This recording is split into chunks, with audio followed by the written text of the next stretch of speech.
할렐루야. 오늘 우리 수요 성서 연구 요한복음 14번째 시간에 함께 하신 우리 모든 성도님들을 주님의 이름으로 환영합니다. 자, 오늘은 요한복음 6장 1절부터 15절까지의 말씀을 중심으로 빈들에서 경험하는 하늘의 풍성함, 빈들에서 경험하는 하늘의 풍성함이라는 제목으로 함께 우리가 말씀을 나누려고 합니다. 자, 오늘 우리가 함께 이 본문 읽으면서 반갑지 않으셨습니까? 자주 보고 또 설교도 많이 듣기도 했고 하는 이런 말씀인데, 이 오병이어의 기적이라고 하는 이 기적 이야기를 통해서 이 빈들이라고 하는 공간이 있는데 결핍의 땅이죠. 그런데 그곳에서 하늘의 풍성한 잔치를 경험하는 것, 우리 이것에 대해서 오늘 여러분들과 같이 좀 살펴보려고 합니다. 자, 여러분 교재를 보시게 되면 이제 크게 5부분으로 나누어지게 돼요. 하나는 오병이어의 기적의 배경, 이렇게 1번 있고요. 그리고 2번은 뭐냐? 오병이어 기적 속에 담긴 예수님의 목적.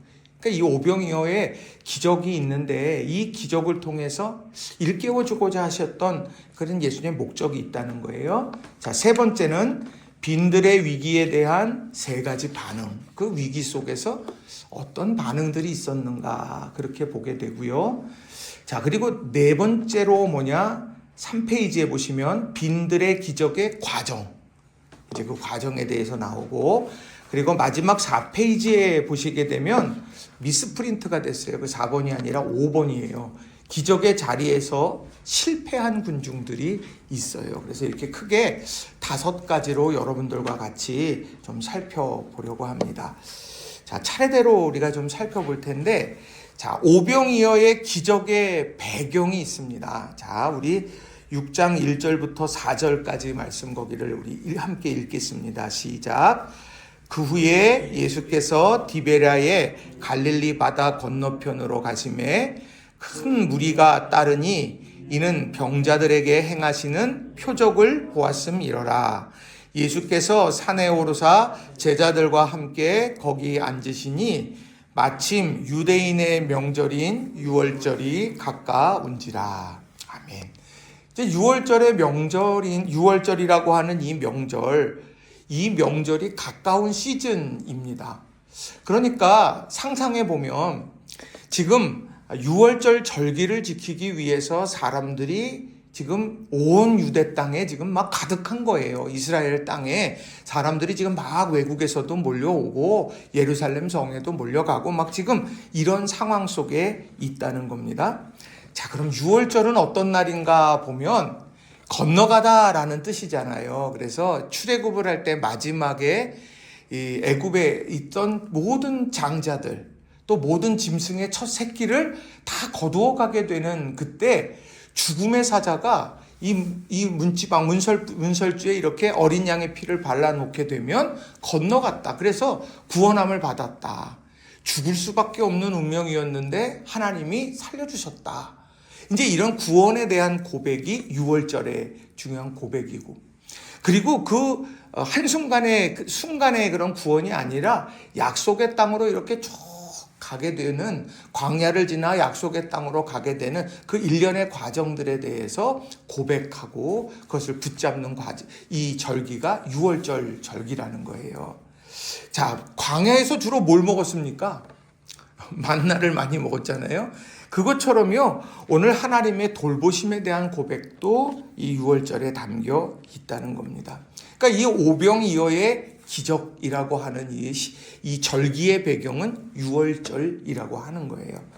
자, 그 유월절 절기에 이제 예수님께서 디베랴의 갈릴리 바다 건너편으로 가셨다. 지금 이제 갈릴리 바다 건너편에 지금 가 계신 거예요. 또 큰 무리가 뒤따랐습니다. 자, 이제 그런 상황 속에서 오늘 오병이어의 기적의 이야기가 시작이 되는 거예요. 자, 2번째로 보시면 오병이어 기적 속에 담긴 예수님의 목적이 있는데, 이제 중요한 것은 제자들에게 가르쳐 주고자 하시는 것이 있었다는 거예요. 자, 요한복음 6장 5절 6절 그 말씀 거기를 한번 같이 읽어보겠습니다. 자, 시작. 예수께서 눈을 들어 큰 무리가 자기에게로 오는 것을 보시고 빌립에게 이르시되 우리가 어디서 떡을 사서 이 사람들을 먹이겠느냐 하시니 이렇게 말씀하심은 친히 어떻게 하실지를 아시고 빌립을 시험하고자 하심이라. 아멘. 자, 예수님께서 이제 큰 무리가 예수님에게로 이렇게 지금 쫙 몰려오고 있어요. 그런데 제자들이 곁에 있었을 거 아닙니까? 그런데 제자들 중에서 빌립을요, 콕 집어서 이야기를 이제 합니다. 자, 빌립에게 우리가 어디서 떡을 사서 이 사람들을 먹이겠느냐 이렇게 질문을 합니다. 자, 그 질문을 가만히 보면 자, 우리가 빌립에게 물었지만 우리가 예수님과 그리고 제자들 전체가 지금 해당되는 거예요. 자, 어디서 떡을 사서 이 사람들을 먹이겠느냐? 그러니까 먹이려고 하는 질문이에요? 먹일 수 없다라고 하는 생각에서 하는 질문입니까? 먹이려고 하는 거예요. 그러니까 지금 이 많은 사람들이 몰려오고 있는데 먹이려고 한다는 것이 참 힘들고 어려운 문제지만 이것을 어디에서 사서 이 사람들을 먹일 수 있을까? 이 위기 앞에서 무엇을 봐야 되느냐? 이제 이런 질문을 하고 계신 겁니다. 자, 그런데 뒤에 이런 말이 있어요. 친히 어떻게 하실지를 아시고 빌립을 시험하고자 하심이라. 자, 지금 빌립이 어떻게 나올지 예수님께서는 다 아십니다. 그럼에도 불구하고 빌립을 시험합니다. 그러니까 빌립에게도 시험이고 그리고 곁에 있는 제자들에게도 그것이 중요한 테스트가 된다라고 하는 거예요. 왜요? 같이 있으니까. 자, 그런데 오늘 거기서 이제 시험이라고 하는 부분이 있는데 제가 거기 적어드렸죠. 시험 속에, 성경 속에 시험의 두 가지 의미. 하나는 유혹이 있고요. 하나는 테스트가 있습니다. 자, 유혹이라고 하는 거는 뭐겠습니까? 예수님께서 이제 그 시험산에서 세 가지의 시험을 받잖아요. 광야에서 금식하신 후에 사역을 시작하실 때에 세 가지 시험들이 있잖아요. 돌을 떡이 되게, 너 배고프잖아. 돌이 떡이 되게 해야지. 두 번째는 뭔가요? 저 성전 꼭대기에서 뛰어내려. 하나님께서 약속하신 대로 천사들을 보내서 너를 몸 상하지 않게 하실 거야. 세 번째는 뭡니까? 높은 산에 데리고 와서 천하만국의 영광을 보게 하시고 그리고 엎드려 절해. 그럼 내가 다 줄 거야. 이게 유혹입니다. 그러니까 하나님과 사명자 사이를 이렇게 벌려놓는 거예요.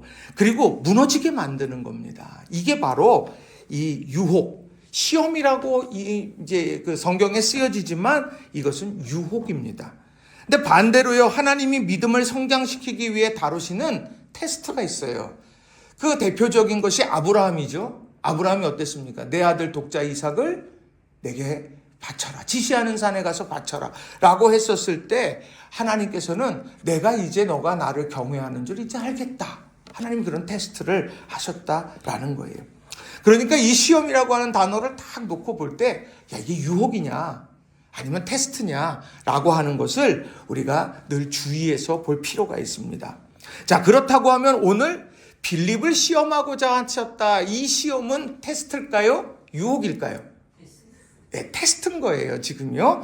그리고 이 빌립을 테스트하는 것을 보면서 함께 있는 제자들에게도 동일하게 테스트를 하고 계신다는 겁니다.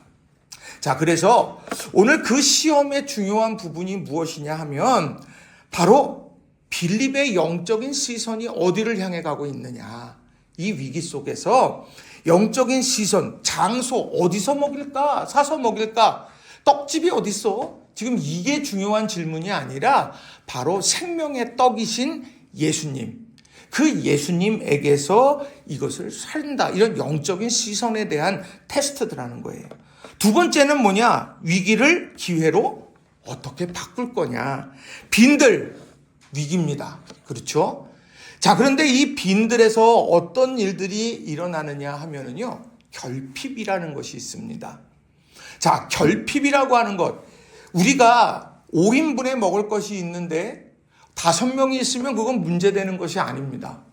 그런데요, 오늘 내가 5인분이 있는데 500명이 있으면은 그때부터는 이제 문제가 커지게 되는 거잖아요. 자, 그것처럼 지금 이 빌립이 직면하고 있는 이 상황, 예수님이 물으신 상황은 통제 불가능한 위기입니다. 이거 어디서 사요? 뭐 어디서 지금 갑작스럽게 막 어디에다가 전화해가지고 여기에 저기 뷔페 차 좀 보내주세요. 그래가지고 해결할 수 있는 문제가 아니라는 거예요. 자, 그런 통제 불가능한 위기 속에서 빌립에게 질문을 했고 예수님은 바로 그 상황을 뭘로 봤냐? 하나님의 영광을 드러낼 기회로 그것을 바라보셨다라고 하는 겁니다. 그러니까 이런 부분이 바로 똑같은 빈들에서 그런 일들이 일어나기 시작했다라는 거예요. 그래서 이제 그런 관점을 가지고 이 빈들의 기적의 이야기를 우리가 쭉 볼 필요가 있다는 겁니다. 자, 그래서 세 번째, 뒤에 이제 할 얘기가 많아서 제가 좀 빨리빨리 넘어가는 거예요. 자, 세 번째는 뭐냐? 빈들의 위기에 대한 세 가지 반응. 위기는 맞아요. 다 위기. 지금 빈들이 지금 오늘 빈들에서 직면한 이 상황은 위기입니다. 그런데 거기에는 세 가지 반응들이 보인다라는 겁니다. 자, 먼저 우리 6장 5절부터 9절 여기를 한번 같이 우리 읽어볼게요. 자, 시작. 예수께서 눈을 들어 큰 무리가 자기에게로 오는 것을 보시고 빌립에게 이르시되 우리가 어디서 떡을 사서 이 사람들을 먹이겠느냐 하시니 이렇게 말씀하심은 친히 어떻게 하실지를 아시고 빌립을 시험하고자 하심이라. 빌립이 대답하되 각 사람으로 조금씩 받게 할지라도 200데나리온의 떡이 부족하리이다. 제자 중 하나고 시몬 베드로의 형제 안드레가 예수께 여짜오되 여기 한 아이가 있어 보리떡 5개와 물고기 2마리를 가지고 있나이다. 그러나 그것이 이 많은 사람에게 얼마나 되겠사옵나이까. 아멘. 자, 이 내용 속에 세 가지의 반응이 이제 이렇게 딱 나옵니다. 자, 하나의 반응은 누구의 반응입니까? 반응 1, 빌립의 반응이고, 반응 2는요, 안드레의 반응이고, 그리고 세 번째 반응은 어린아이의 반응입니다. 보리떡 5개와 물고기 2마리를 가진 이 아이의 반응. 이 세 가지가 오늘 이 빈들의 기적 속에 분명하게 드러났다는 거예요. 우리 이걸 좀 자세히 한번 볼 필요가 있습니다. 자, 빌립의 반응은 어떠했느냐? 예수님이 직접 지명해서 물어보셨잖아요. 이거 어디서 사서 이 사람들을 먹이겠냐? 자, 빌립의 반응 7절입니다. 제가 거기 세 번역으로 적어드렸습니다. 같이 우리 읽어볼까요? 빌립이 예수께 이렇게 대답하였다. 이 사람들에게 모두 조금씩이라도 먹게 하려면 빵 200데나리오너치를 가지고서도 충분하지 못합니다. 자, 뭐라고 말하냐? 여기서 두 가지를 보셔야 돼요. 하나는 뭐냐면요, 이 사람들에게 모두 조금씩 먹게 하려면, 조금이라도 먹게 가려면, 지금 예수님의 뜻은 이 사람들을 먹이는 것 아닙니까? 그러니까 조금씩이라도 모든 사람에게 다 가려면, 그러니까 예수님의 뜻에 대해서 인식하고 있는 거예요. 아, 예수님의 마음이 그렇구나. 다 먹이기를 원하시는 거야. 이걸 알아요. 자, 그런데 오늘 200데나리온의 떡이 부족하리이다. 이거는 지금 저 무리를 보니까 200데나리온어치의 떡을 내가 다 가지고 있어도 이걸로는 해결할 수가 없다는 거예요. 한 데나리온? 그게 하루에 근로자의 품삯이잖아요. 10만 원씩 딱 하면은 200데나리온이다. 그러면 2천만 원인 거예요. 여러분 2천만 원어치 떡 사본 적 있으십니까? 생각 한번 해보세요. 야, 이거 엄청난 거 아니에요? 그런데 그 많은 떡이 이렇게 있다 하더라도 저기 있는 저 사람들을 다 먹일 수는 없을 것 같습니다. 지금 이렇게 이야기를 하는 거예요. 자, 그런데 제가 말씀 준비하면서 대단한 건 뭐냐면 빌립이 5천 명의 수를 헤아리고 200데나리온을 얘기한 게 아니에요. 뒤에 보면 예수님께서 이렇게 앉힐 때에 세보니까 5,000명가량 됐다 그랬거든요. 그러니까 눈썰미가 대단한 사람인 거예요. 딱 보니까 딱 200데나리오너치로도 안 될 것 같아요. 지금 이렇게 툭 말했다라고 하는 겁니다. 이게 빌립의 반응이었어요. 자, 여기에 이 빌립의 반응에서 중요한 건 뭐냐? 자, 정확했어요. 그렇죠? 그리고 굉장히 이성적이고 합리적이었습니다. 그런데 한 가지, 그가 생각하는 것 중에서 그 판단하는 것에 빠져 있는 게 하나가 있는데 바로 예수 그리스도와 함께 있다라고 하는 것, 이게 하나가 빠진 거예요. 그러니까 우리 신앙인들도요, 망대를 세울 때 어떻습니까? 망대를 세울 때도 계산하는 거예요. 우리 삶에 계산하고 또 우리가 준비하고 막 이런 걸 다 해요. 슬기로운 5 처녀들처럼 이렇게 기름 준비하듯이 다 준비하는 거예요. 밤이 올 수 있으니까 신랑이 늦게 오면 준비하는 거잖아요. 그런데 오늘 그런 상황, 이 빈들에서 모든 것을 계산하고 할 수 있었지만 하나 빠진 게 예수 그리스도와 함께 있다는 게, 그게 빠져 있었다라는 겁니다. 그게 지금 빌립의 상황이에요. 자, 두 번째로 반응은 뭐냐면 안드레의 반응입니다. 안드레의 반응. 자, 6장 8절부터 9절 세 번역으로 거기 한번 또 같이 읽어보겠습니다. 시작. 제자 가운데 하나이며 시몬 베드로와 형제간인 안드레가 예수께 말하였다. 여기에 보리빵 5개와 물고기 2마리를 가지고 있는 한 아이가 있습니다. 그러나 이렇게 많은 사람에게 그것이 무슨 소용이 있겠습니까? 자, 앞서서 200데나리오너치 떡 얘기를 제가 했죠. 얼마만큼일까요?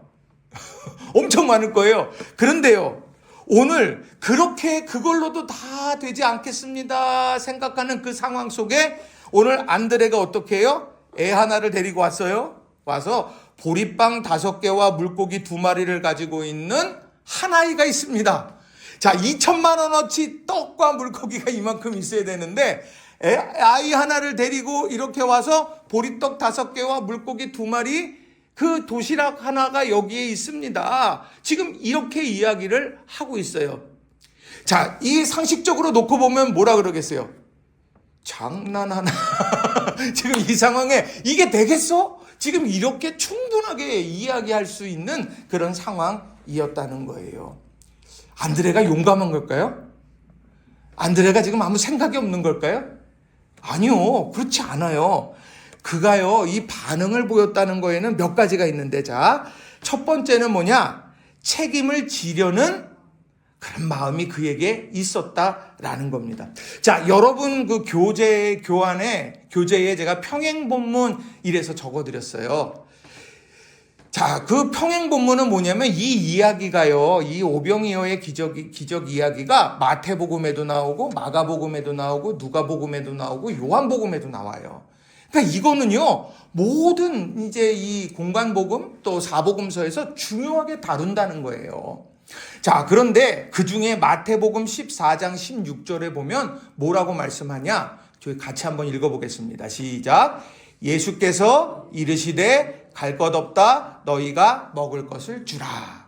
이건 뭐냐면은 지금 우리가 감당할 수 없으니까 동네에 들여보내서 거기서 먹게 해야 될 겁니다. 보냅시다. 이렇게 얘기를 했더니 너희가 먹을 것을 주라 이렇게 얘기합니다. 너희의 똥물뱅이를 이렇게 해보세요. 너희. 이 너희는 누굽니까?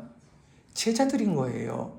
그러니까 빌립을 불러서 어디서 사서 먹일까 이렇게 물었지만 예수님께서 이 마태복음에 대한 내용들을 보게 되면 너희가 먹을 것을 주어라. 그 제자 공동체에 말씀하셨다는 겁니다. 안드레는 그걸요, 빌립에게 물었으니까 빌립이 하는 거지. 나 그 순간에 선택적으로 나는 듣는 사람이라 잘 못 들었어. 그런 게 아니라 오늘 내게 주신 사명으로 여겼다는 거예요. 그래서 여기에 보면 제가 책임지려는 마음이라고 제가 말씀을 드렸는데 제가 좀 읽어드릴게요. 예수님께서 너희가 먹을 것을 주라고 하셨을 때 다른 제자들은 성가시고 귀찮은 무리를 집으로 돌려보내고자 했습니다. 빌립은 계산기만 두드리고 있었습니다. 그러나 안드레는 주님의 명령에 순종하기 위해 실제로 움직였습니다. 움직이는 신앙이었다는 거예요. 이제 그게 바로 안드레의 반응이었고, 자, 또 다른 반응은 뭐냐? 인파를 헤치고 다닌 수고의 발걸음이 있었다라는 겁니다. 자, 5,000명이 있습니다. 5,000명이요. 여보, 우리 저 빈 가서 말씀 들읍시다. 그리고 아내를 손을 잡고, 그리고 아이가 막 혼자 있으니까, 야, 너 혼자 있지 말고 너 엄마 쫓아와. 그럼 최소한 3명이잖아요. 그러면 5, 35. 그러면 최소한 5, 35 하면 몇 명이에요? 15,000명이에요. 15,000명이 예를 들면 그냥 이렇게 쭉 있다고 한번 상상을 해보세요. 자, 그 중에서 어린아이 하나를 찾아서 데리고 왔습니다. 15,000명 되는 인파 속에서 한 아이, 그것도 지금 오병이요, 보리떡 5개와 물고기 2마리를 가진 그 아이를 찾을 때에 몇 번이나 인파 속에서 질문했을까요? 저기요, 아유, 후덕하게 생기셨는데 혹시 먹을 것 좀 가지고 오셨나요?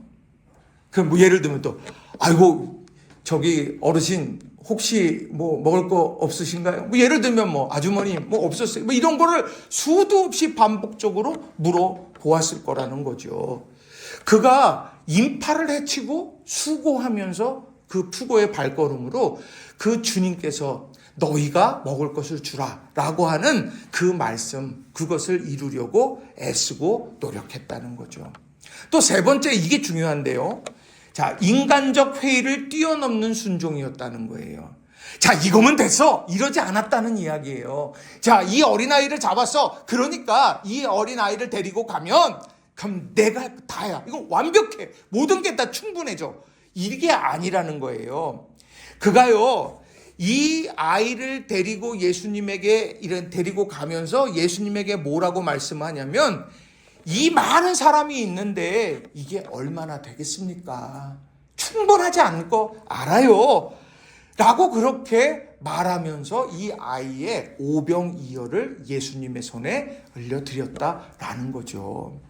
다시 말하면 조금 부족한 것 같아요.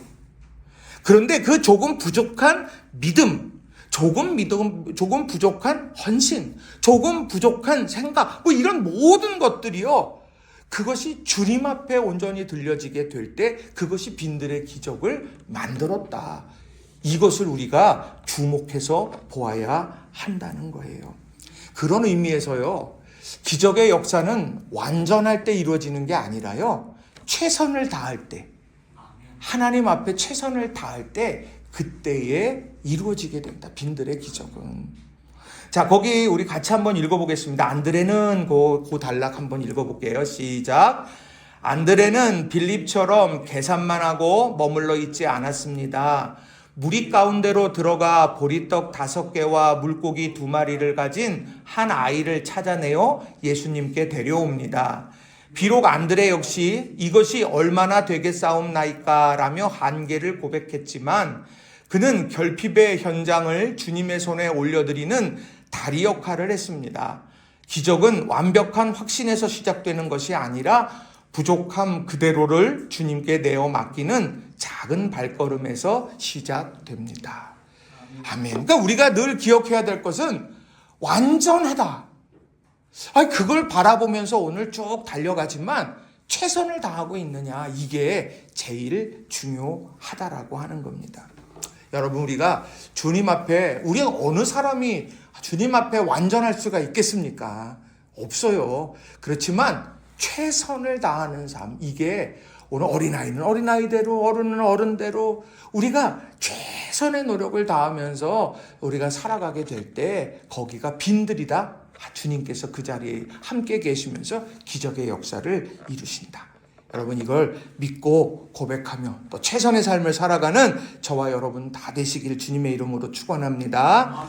근데 제가 오늘 여러분에게 드리고 싶은 말씀 중에 이거예요. 야, 근데 왜 빌립을 지명해서 예수님이 부르셨을까? 빌립을 따로 이렇게 불러가지고 너만 들어.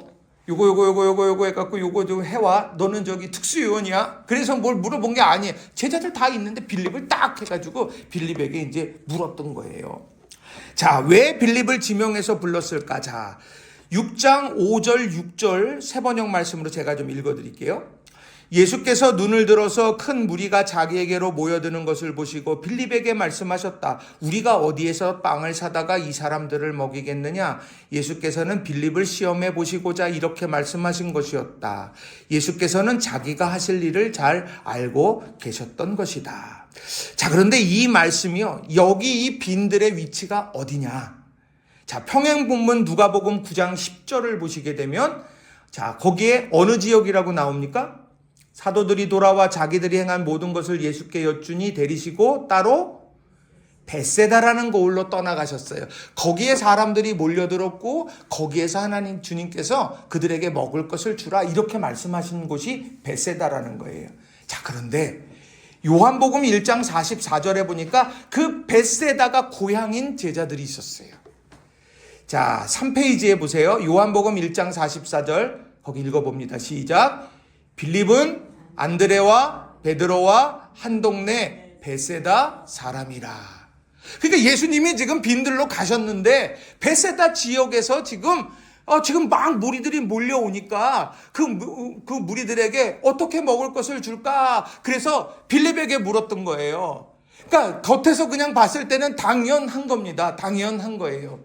제가요 단양에서 목회할 때요, 단양에 오는 팀들마다 전화를 했어요. 지나가는 사람이든 아니면 저를 찾아오는 사람이든 1번이 뭐냐? 여기 맛있는 집이 어디예요? 식당 추천. 그래서 꼭 물어봐요. 아이고 뭐 입맛이 다 다른 거 아닙니까? 그래도 아유 그래도 거기 사는 사람이 제일 잘 알지. 이렇게 되는 거예요. 그러니까 예를 들면 그거랑 똑같은 거예요. 여기 오면은 어디 가보는 게 꼭 좋아요? 지금이야 뭐 이렇게 유튜브 찾고 티맵 찾고 뭐 이런저런 거 찾아보면 다 나오잖아요. 어디 가보라고. 근데 옛날엔 그렇지 않잖아요. 그 지역에 있는 사람들한테 물어봐야 되는 거예요. 자, 예수님이 빌립을 불러서 얘기를 뚝 합니다. 너 고향이잖아. 그러니까 상상하는 거예요. 너 고향이잖아. 자, 어디서 할까? 그러면 이 빌립의 머릿속에 뭐가 있을까요? 막 지금 뱅뱅뱅뱅뱅뱅 막 돌 거예요. 띠리리리 해갖고 떡집이 저기 있어. 비리비리 여기에 무슨 집이 있어. 계산 여기 얼마야. 200데나리온을 가지고도 안 되겠어.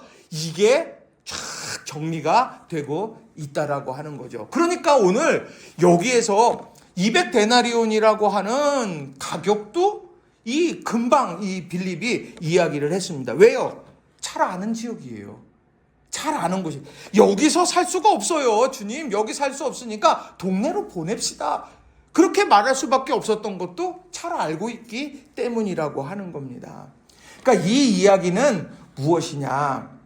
오늘 빌립이 고향이 이 벳세다 지역이라고 말을 하면 이게 가장 잘 아는 부분에 대해서, 잘 아는 공간, 잘 아는 영역, 이런 것들에 대해서 주님께서 물으실 수 있다는 거예요. 그런데 그때에 그게 인간적 지식의 한계 안에 갇혀 있다라고 하면 예수님이 이걸 왜 물으셨을까? 이런 것들에 대해서 가리워지게 될 때가 있다라고 하는 거예요.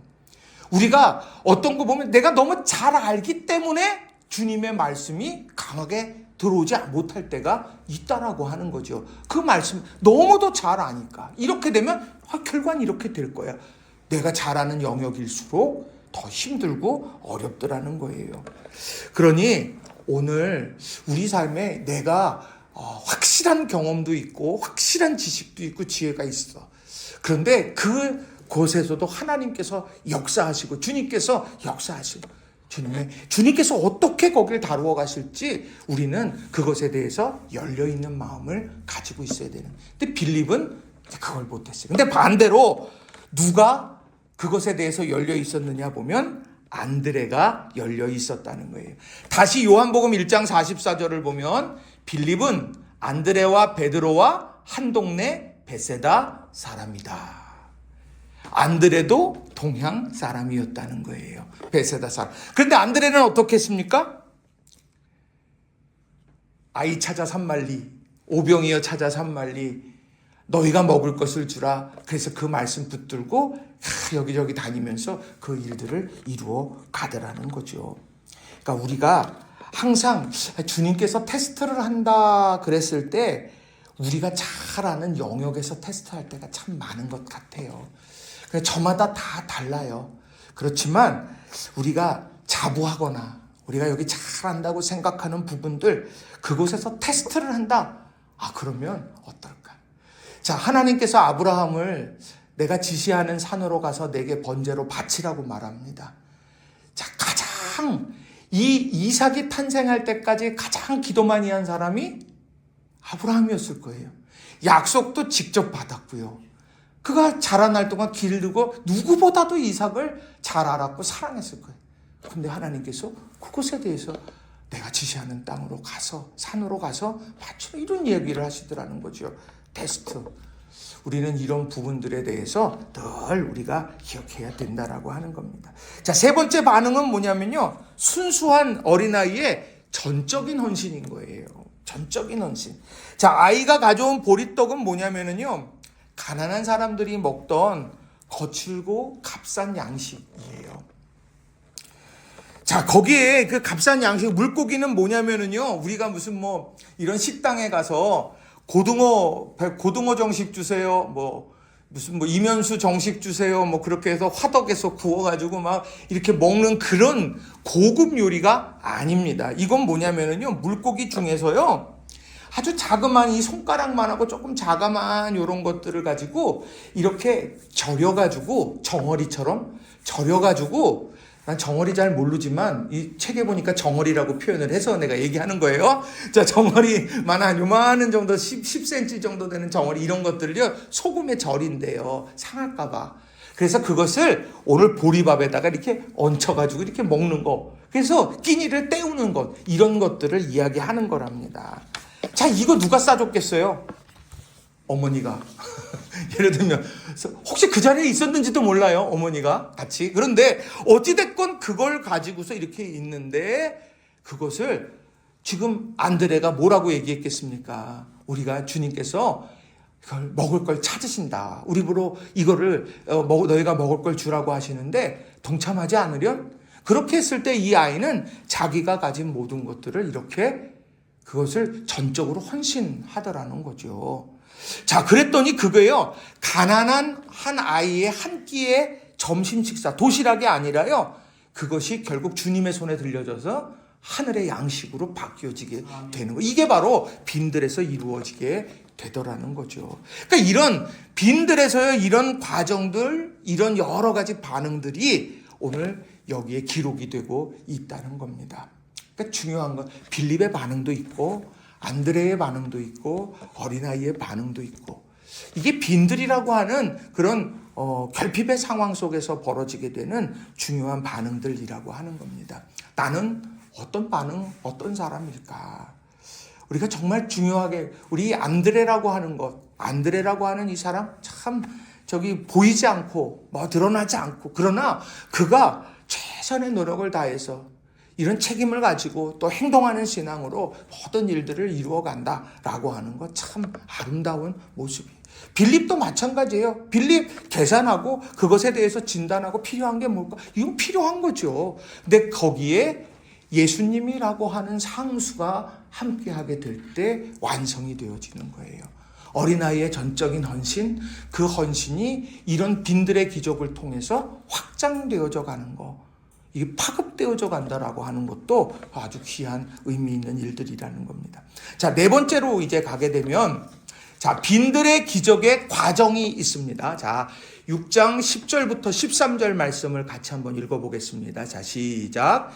예수께서 이르시되 이 사람들로 앉게 하라 하시니 그곳에 잔디가 많은지라 사람들이 앉으니 수가 5,000명쯤 되더라. 예수께서 떡을 가져 축사하신 후에 앉아있는 자들에게 나눠주시고 물고기도 그렇게 그들의 원대로 주시니라. 그들이 배부른 후에 예수께서 제자들에게 이르시되 남은 조각을 거두고 버리는 것이 없게 하라 하시므로 이에 거두니 보리떡 5개로 먹고 남은 조각이 12바구니에 찼더라. 아멘. 자, 이 빈들의 기적 속에 담겨 있는 정말 중요한 부분들이 있어요. 놓치면 안 되는 것들. 자, 하나는 뭐냐? 감사가 만들어내는 풍성함이라고 하는 것이 거기에 있었다는 거예요. 자, 예수님도 지금 5천 명쯤 되고 빌립이 생각하는 것만큼 뭐 200데나리온 뭐 이런 것들을 뭐 숫자로 뭐 인간적으로 헤아리시지는 않았을지라도 많다. 그리고 이 오병이어 가지고 문제가 해결될 거다. 그냥 인간적인 생각으로 놓고 볼 때 많은 사람들이 이거 가지고는 안 돼 라고 하는 그런 생각, 식견 가지고 있으셨을 거예요. 충분하게. 그런데 예수님께서 그들에게 빈들에서 그런 기적의 역사를 보여주실 때 그 자그마한 오병이어를 가지시고 예수님께서 모든 사람이 보는 앞에서 하셨던 것은 축사, 감사하셨다는 거예요. 자, 감사하셨다라고 했다는 건 이게 뭐냐? 만약에 200데나리온 2천만 원어치 떡이 필요한데요. 만 원어치 떡이 여기 딱 이렇게 있어요. 그걸 딱 받을 때 딱 받았어요. 이거 갖고 뭐 되겠어요. 딱 받았는데 아휴 어쩌나. 어떤 사람들은 그럴 거 아니에요. 그런데 오늘이요 예수님께서는 이걸 보고서 감사하신 다음에 이걸 더 감사 기도를 하시더라는 거예요. 자, 그러면서 어떤 일들이 벌어지게 됩니까? 그것을 예수님의 손에서 떼어주셨다는 말이에요. 그러면서 그것이 쭉 앉혀놓은 사람들, 그 사람들이 먹고 12강주리가 남게 됐다라고 하는 거예요.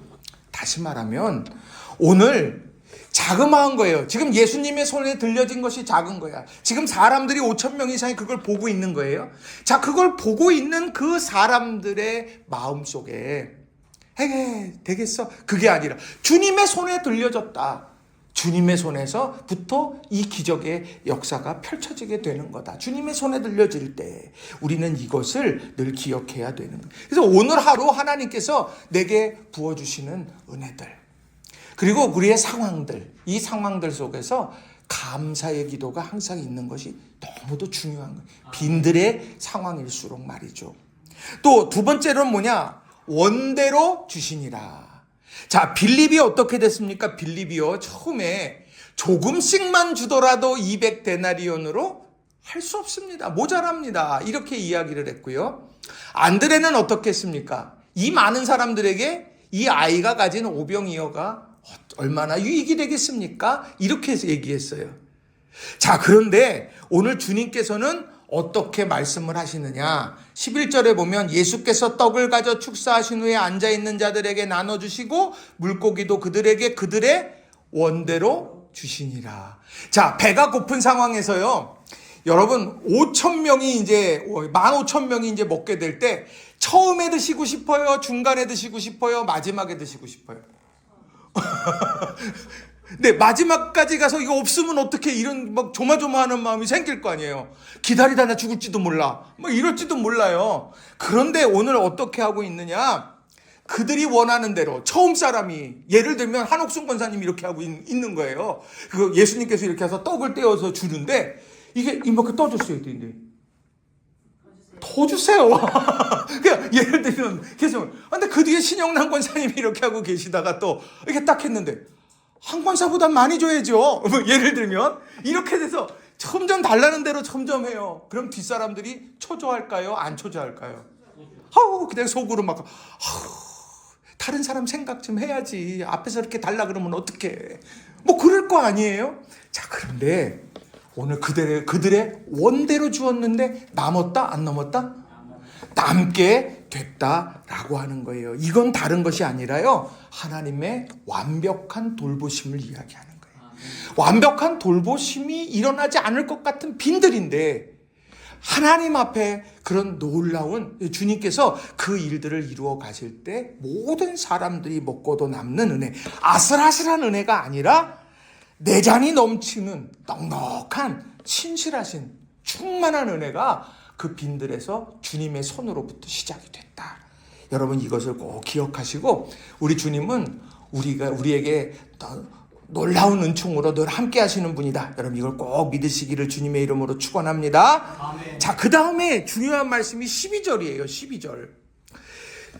자, 12절의 말씀 우리가 같이 한번 읽겠습니다. 이런 교환에 있죠. 12절 시작. 그들이 배부른 후에 예수께서 제자들에게 이르시되 남은 조각을 거두고 버리는 것이 없게 하라 하심으로. 아멘. 자, 남은 조각을 거두고 버리는 게 없게 하라고 합니다. 자, 제가 이것에 대해서 어떻게 설명할까 하다가 워싱턴 사김의 교회, 제가 워싱턴인데 워싱턴으로 하는 게 거기 공식적인 명칭이 워싱턴 사김의 교회예요. 그렇게 표기가 돼서 거기에 김영복 목사님께서 쓰신 그 목사님의 설교에 이런 내용이 나와요. 제가 좀 읽어드릴게요. 하나님의 은혜는 무한하지만 결코 은혜를 함부로 낭비하거나 소홀히 여겨서는 안 됩니다. 풍요 속에 거할 때 인간은 쉽게 교만해지고 물질을 낭비하기 쉽습니다. 예수님은 남은 조각을 거두게 하심으로 하나님이 주신 선물, 생명과 양식을 대하는 청지기적 책임과 경건함을 가르치신 것입니다. 그러니까 지금 이거 제자들이 하나하나 이렇게 다 하게 되면서 오병이여, 그것이 주님의 손에 들려질 때, 그리고 주님이 감사기도 하시고 그것을 떼어서 나눠주시게 될 때 모든 사람들이 원하는 대로 먹고도 이렇게 남았구나. 그것에 대해서 생각하면서 그 남은 이 광주리, 이 떡 하나하나를 내가 소중하게 여겨야 되겠다. 이 의미를 잃어버리면 안 되겠다. 귀하게 여겨야 되겠다. 지금 이렇게 다짐했다라고 하는 거죠.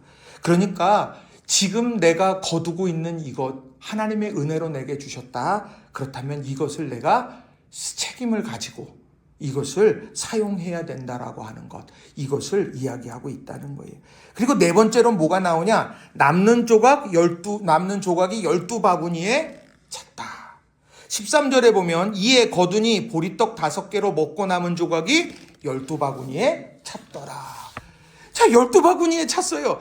신기하지 않습니까? 바구니가 근데 10개도 아니고 6개도 아니고 5개도 아니고 몇 개예요? 12개. 제자가 몇 명이에요? 12명.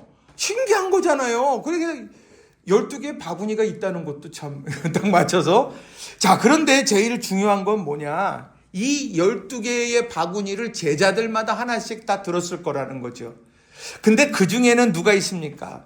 계산해서 200데나리온이면 될 겁니다. 그걸로 모자랄 거예요. 이렇게 계산했던 빌립도 거기에 있고, 그리고 오병이어 그 가지고 있는 아이를 찾아서 데리고 온 안드레도 있었을 거라는 거죠.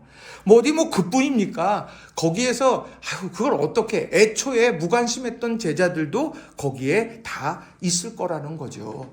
그런데 그 모든 사람들이 그 바구니를 하나씩 들고 있다? 이건 뭐냐? 주님의 손에 들려지는 오병이요, 그것이 이런 결과물을 낳았구나. 내 삶이 주님의 손에 들려지게 될 때, 이 빈들의 기적, 그거와 비견할 수 없는 놀라운 은혜의 역사가 거기에서 펼쳐지겠구나. 이런 것들을 깨닫게 되는, 그게 신앙의 증거들이라고 하는 거예요. 자, 또 하나는요, 흘려 스며드는 축복의 은혜라는 겁니다. 질문 하나 할게요. 이 빈들의 기적의 1등 공신을 찾는다면 누굴까요? 네?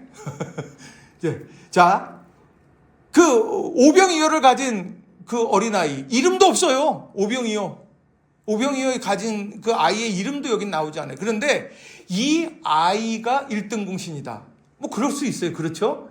또 하나, 아이를 찾아낸 안드레. 이 사람들 정말 찾으려고 애쓴 사람이에요. 또요, 그것이 있어도 주님의 손에 들려서 감사하시고 나눠줬을 때 거기에서 그것이 다 먹고 남음이 있고 12광주리가 남았잖아요. 그러니까 다른 거 다 차치하더라도 1등 공신하면은 예수님, 축사하신 예수님, 그리고 안드레, 찾아낸 안드레, 그리고 오병이어 가졌던 어린아이. 이 세 명은요, 분명하게 그 1등 공신에 딱 이제 이름이 들어갈 거라는 거죠. 그런데요, 오늘 먹는 거는 어땠습니까? 원대로 먹는 거는 이 세 사람만, 이 두 사람, 예수님을 제외하고 두 사람만 원대로 먹였습니까? 모든 사람이 원대로 먹게 되었다는 거예요. 그러니까 나만 배부른 게 아니라요, 곁에 있는 이들과 함께 채워져 갔던 거, 이게 바로 빈들에서 기적을 경험하게 되는 공동체의 모습이 되더라는 거죠. 그러니까 오늘 우리가 빈들의 힘들고 어려운 상황 속에 우리가 기도하면 하나님의 역사가 막 펼쳐지겠어요. 그래서 우리들이 이제 그 하나님이 주신 은혜의 역사를 기억하면서 곁에 있는 이들에게 흘려보내는 것, 또 함께 그들을 세워간다라고 하는 것, 그거는요 아주 놀라운 믿음의 신비라고 하는 거죠. 여러분 축복 많이 받으시고, 그리고 또 곁에 있는 이들에게 또 아름다운 축복의 통로로 귀하게 쓰임받는 우리 모든 성도님들이 되시기를 바랍니다. 자, 5번째, 이제 기적의 자리에서 실패한 군중들이 있습니다. 아니, 그 기적의 자리에서 있어요. 다 눈으로 봤을 거 아니에요? 눈으로 다 봤을 거예요. 예수님께서 지금 하나하나 축사하시고 떼서 주시고 12광줄이 그거를 다 거두게 되는 모든 과정을 다 보았는데 실패했어요. 왜 실패했느냐? 자, 6장 14절부터 15절 세 번역 읽어봅니다. 시작. 사람들은 예수께서 행하신 표적을 보고 이분은 참으로 세상에 오실 그 선지자이다 하고 말하였다. 예수께서는 사람들이 와서 억지로 자기를 모셔다가 왕으로 삼으려고 한다는 것을 아시고 혼자서 다시 산으로 물러가셨다. 자, 이들이 뭐라고 얘기를 하냐면, 야, 이분이 정말 세상에 오실 선지자가 맞아.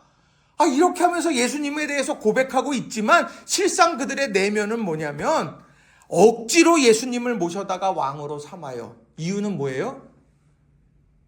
빈들의 기적에서 경험한 떡, 내가 그것을 공급한 받겠지. 그렇게 하면서 예수님을 억지로 왕으로 삼으려고 했다는 겁니다.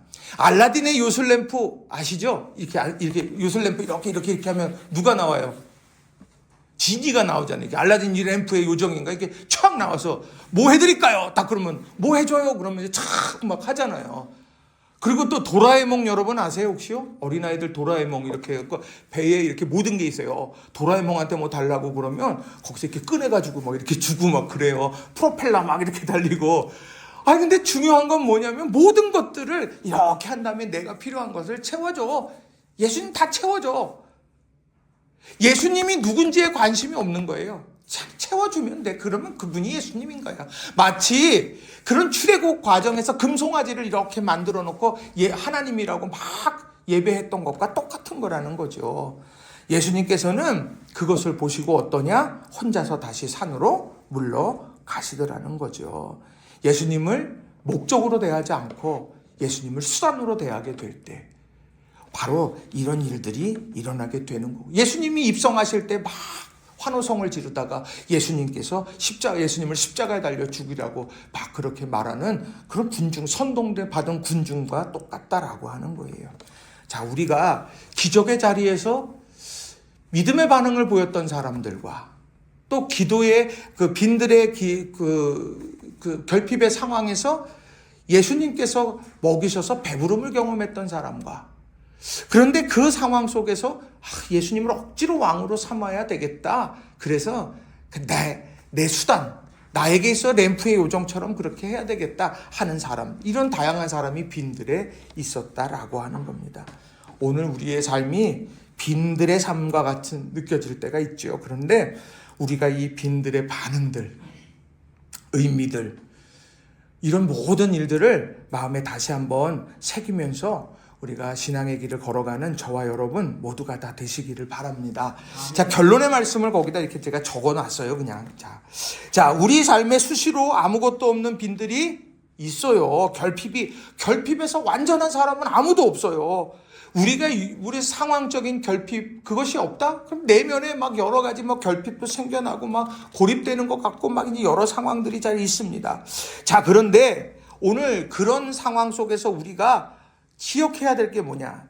자, 인간의 계산기를 내려놓고 영적 시선을 들어야 된다. 다시 말하면 내가 잘 안다고 자부했던 영역들이 있어요. 그 영역에서 내 지식과 경험, 그것으로 은혜의 한계를 정해서는 안 된다라는 거예요. 또요, 2번째는요. 나의 초라한 오병이요, 그걸 맡기고 감사의 태도를 견지해야 된다라는 거예요. 삶에서 이게 얼마나 되겠어? 이걸로 충분하지도 않아. 기도 40일 기도? 내가 첫 번째 기도했는데 마지막까지 못 가. 그러니까 애초에 난 시작도 안 해. 그게 잘하는 걸까? 아니요. 할 수 있는 만큼 하면 되는 거예요. 우리가 예를 들면 그렇다는 이야기인 겁니다. 이게 얼마나 되겠냐? 회의감 속에 사로잡히는 것이 아니라 주님 손에 들려드리고 그 주님께서 그것을 보시고 내가 최선 다하는 거 하나님 아시지. 그렇게 하면서 살아가며 감사하는 거, 이게 빈들에서 우리가 가져야 될 중요한 태도라는 거예요. 또요, 내 뜻이 아닌 주님의 주권을 인정해야 된다는 겁니다. 이걸 놓치는 순간에 어떻게 되냐? 억지로 왕으로 앉혀서 내가 억지로 주님 왕, 내가 주님을 왕으로 세웠잖아요. 내 말 들으셔야지. 무슨 말씀이세요? 그렇게 되어버린다는 거죠. 그게 아니라는 거예요. 주님의 뜻이 무언가, 주님의 뜻이 무언가, 그것을 돌아보아야 한다는 거죠. 그것이 바로 오늘 빈들에서 경험하는 하늘의 풍성함, 우리가 이것을 우리가 경험하게 되는 믿음의 비결이고 또 우리에게 주시는 교훈의 메시지다.